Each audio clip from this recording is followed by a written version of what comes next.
Thank you very much. It's a good group out there. That's a good, don't get better, actually. Thank you very much. Well, Mr. President, thank you for being here. Thank you for coming back to the Business Roundtable. We're very honored that you would agree to accept our invitation in the first BRT meeting after your inauguration. That's true. Actually, that's true. And I have a lot of friends in the audience, a couple that I don't like particularly much, but for the most part, very good.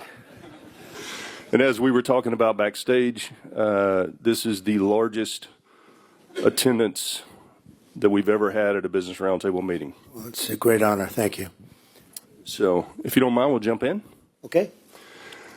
So first of all, congratulations on the ceasefire between Ukraine and Russia today. That was hugely significant, as you know.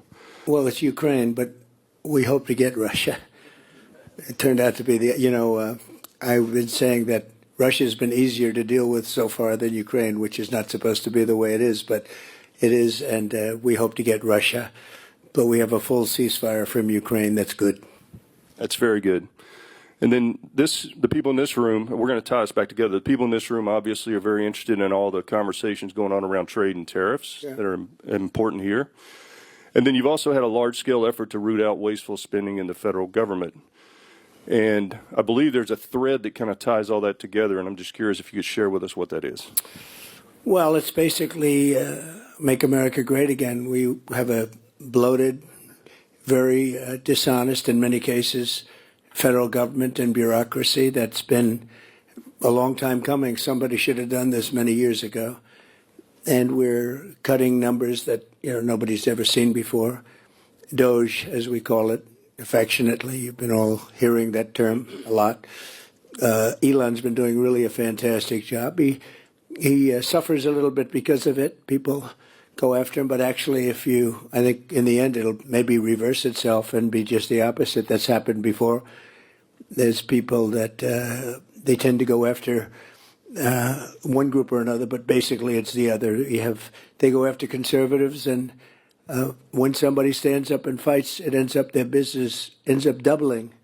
You can see that. Just a little example. Goya Foods, he was just a wonderful man, the owner and family, and largely Hispanic foods. And they went after him because he supported me. And this was the end of the first term. And he fought back, and it ended up that he ended up tripling his business. And it's today a much bigger business than it was before. And there are many examples of that. And maybe it's going to be that way with Elon. When I saw what was happening with this, the concerted effort by I think they're paid agitators. And when I saw what was happening, I said, I want to buy a Tesla. And we just went to the front. He had 4 beautiful cars there. And I bought one in front of the press. It was a very public purchase. And they're beautiful and do a great job. Very good competitors with Mary and everybody else. He's done a great job. And he shouldn't be sacrificed or have to suffer because he wants to help government. It's not that he's a Republican, which he's, not the strong. I mean, sometimes I'm not even sure what he is in terms of his philosophies. But he's a great guy. He's a patriot. He wants to see the country straightened out. And he's done a fantastic job with DOGE. We've found massive fraud, abuse, waste. And we had many, many jobs where there was nobody working but getting a check. We had contracts that expired years ago, but they were continuously being paid. Probably, I'll bet you it's $500 billion perhaps if you add it up so far. And we're trying to get to $1 trillion. That's a big number. And he did have an ability to do something that a lot of people didn't think of. He'd come in with bigger ideas. We'd say, we want you to cut down the size of your agency by 2%. And we thought that was good. He came in, he said 80%. I said, what the hell's going on? 80%. And largely, we had to do it carefully, and we had some little hiccups, not big hiccups. But we saved a tremendous amount of money for the future. This is going into the future. And in some cases, it would be 80, and in some cases, it would be 5% or 2% or 3%, depending on the agency. And you can you're all great professionals. The top and you could almost look at some of the agencies and see which ones had to be cut and which ones didn't. Also, in terms of their importance and in terms of being current. So we saved a tremendous amount of money, and I think I don't know if it's going to reach $1 trillion, but it's going to reach a lot.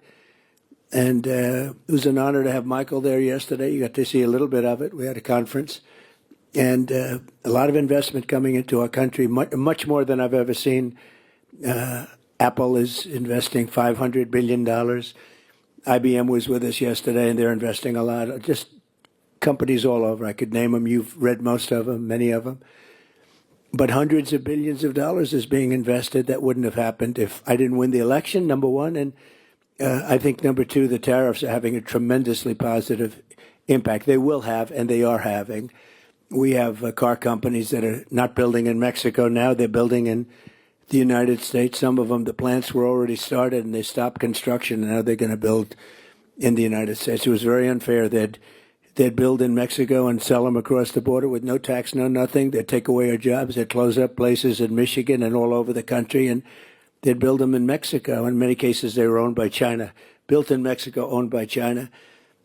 And that's all stopped now. They're all coming here.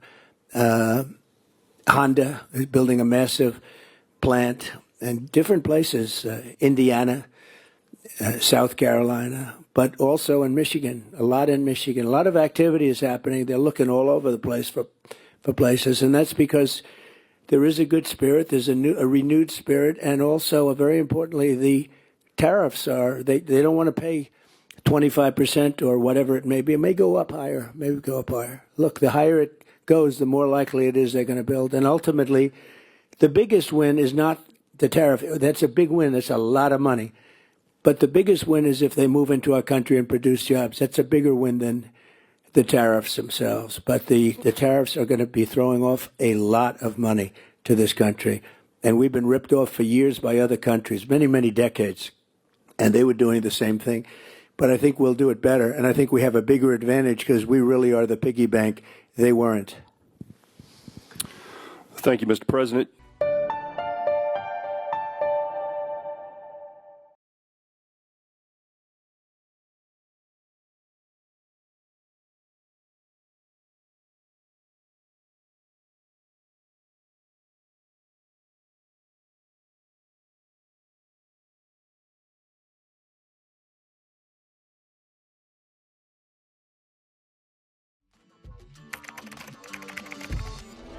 What the changes in India's population and the differential growth rates. This city has emerged. We have a very special guest on the record. The interview. The role that the US side played at that point of time. पूरी दुनिया की नजर. Assume my phone is tapped. I can probably say hello to Mr. Modi. आपके भारत पर है. Episode of Know Your Candidate. The rising confidence of India under Prime Minister Narendra Modi. Communist China is the greatest threat. There will come a day that we will see far more radical extremist. I'm still a little perplexed by why we. Your daily dose of news from India and across the world. Cutting edge views and analysis. Tune into HT videos. Click on the bell icon to subscribe.